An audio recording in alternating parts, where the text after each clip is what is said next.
Who Killed Captain Alex, a film edited and shot in Uganda, made by a township of people in Wakaliwood, which is home to the best of the best movies. It's Uganda's first and most likely last action movie, and created by a director who didn't think it would be seen by anyone outside his village. But from the publicity of many meme pages, Who Killed Captain Alex has thrived into a group of movies which I would not suggest you watch without getting drunk. The director, Nabwano Isaac Godfrey Jeffrey, had a wild passion for film and an idea to overcome the thoughts that you need millions to make a movie.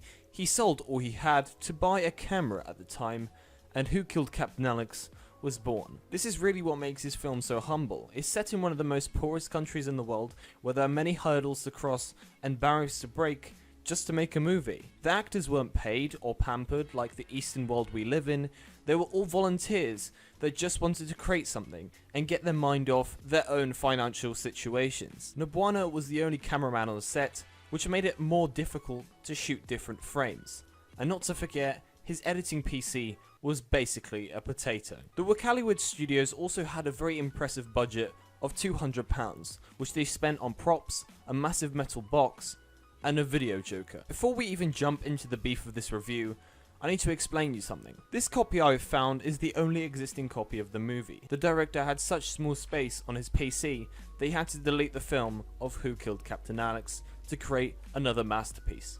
And with our luck, the one that survived the test of time has a VJ in it, a video joker. Yes, okay. This is VJ Emmy, live in the studios from Wakaliwood, Uganda. Get ready. Raymond Film Productions. This man is basically a narrator throughout the movie, creating tension when needed, Proudly made from Uganda. Dinosaurs. and slightly bragging about his role. VJ Emmy on the microphone. After researching this further, I came to a conclusion that video jokers are a Ugandan tradition. Having someone to laugh and point out the obvious is just another joke in which the settlers of Wakaliwood feel is funny. Like I have said already, the director didn't think anyone outside his village would have seen it, hence why it's rather a weird thought for us, but normal for them. I'm making German food. German food? Yeah, we found German tourists. We're cooking them. Oh, very good. Delicious. Serve me the head, like Predator. The movie starts with a press conference talking about Alex's success with the Tiger Mafia. How I know this is because I watched the movie 8 times. It became clearly obvious in this film that from the start that nothing is explained without researching or getting halfway through the film. The first time I watched this movie, I had no idea what was happening. People were killing each other left, right and center, a plane squashed a building, and someone called someone a diarrhea squirt.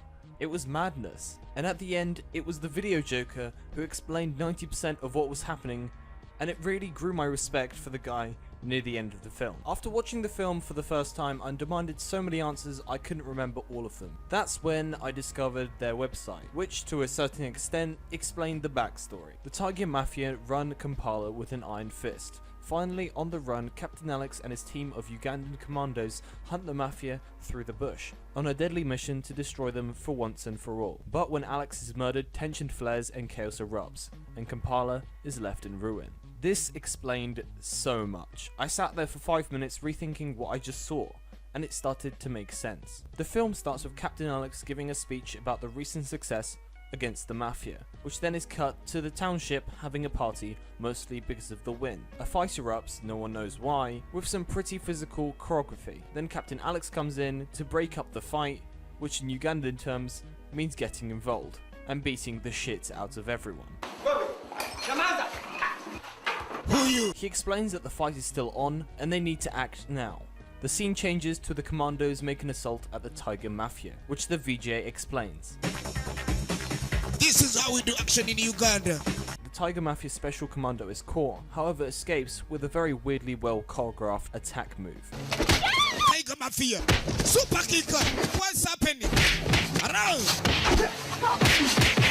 Which totally comes out from nowhere. He alerts the Mafia of the ambush and the fight begins. People die and come back the next scene, some dudes wearing a Spider-Man mask, and all the time there's an MP3 of an AK-47 shooting. The action halfway through the scene gets too much for the video joker, and he starts talking random rubbish. The movie's on. The tiger is in the cage. Super fighter.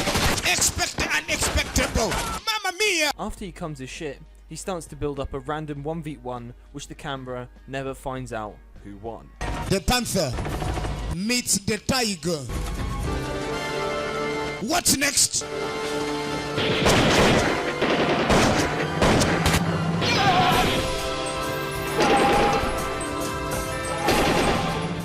This part really explains the film for me. The townspeople aren't interested about the action or the plot, however, just to have a good time. So many pieces of this film are missing, it doesn't make any sense, but if you think about the USP, or the unique selling point of this film, you realise it's not about the explosions or the deaths, but the fun they had making it and watching it. Nobwana and his friends already knew the plot and the story, they just wanted to watch and point at themselves saying, "That's me." The director has really cut down the blank space and dialogue, so the part that really matters come up quicker. Like I said, he didn't realise that anyone would watch it outside his village, so it's created for the people in his village who are in the film. After all the fighting, the Tiger Mafia flee and the Ugandan news celebrate, which is where we meet the most wanted man in Uganda and boss of the Tiger Mafia, Richard. Richard calls up his men angrily about the loss of his HQ. He beats up his men and shoots his wife. You know, like you normally do. He demands his men to capture Alex, his brother, and he tells them not to hurt him, just to capture him. My brother.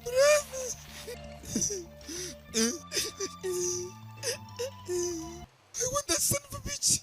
Then the film cuts to Richard at the police station blackmailing the officer, which does nothing to arrest the most wanted man in Uganda. Instead, he responds with, he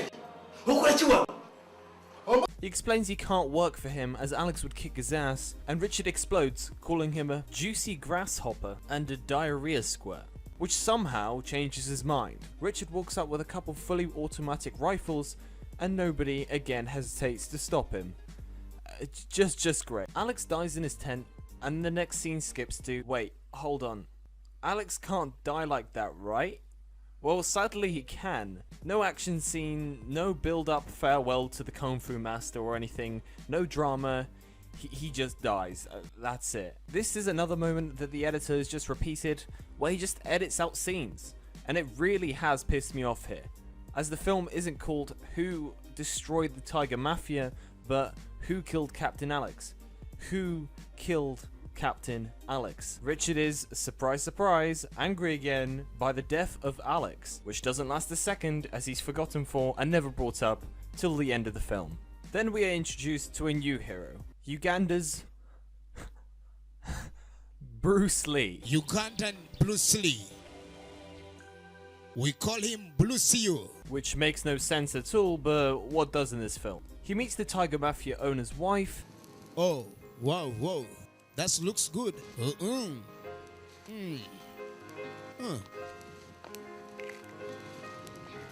Crocodile? Dinosaur? Oh, Jesus. Who has mysteriously lost her memory from a shot in the chest. He is told what Richard is planning and wants to stop him. Next, there is a massive sped up video of him training, and the VJ drops the F-bomb.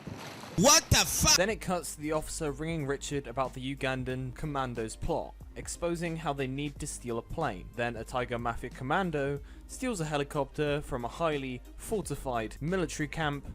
Somehow, I don't know, don't question it. He takes the helicopter and goes to blow up the Ugandan commando's base, which is definitely as easy as squashing a JPEG image. The ultimate attack is on, where a roof disappears, people are fighting, and the director hasn't discovered green screens fully yet. The Mafia starts to lose men and runs into the bush, where the meme is born. Ugandan Ghetto Air Force.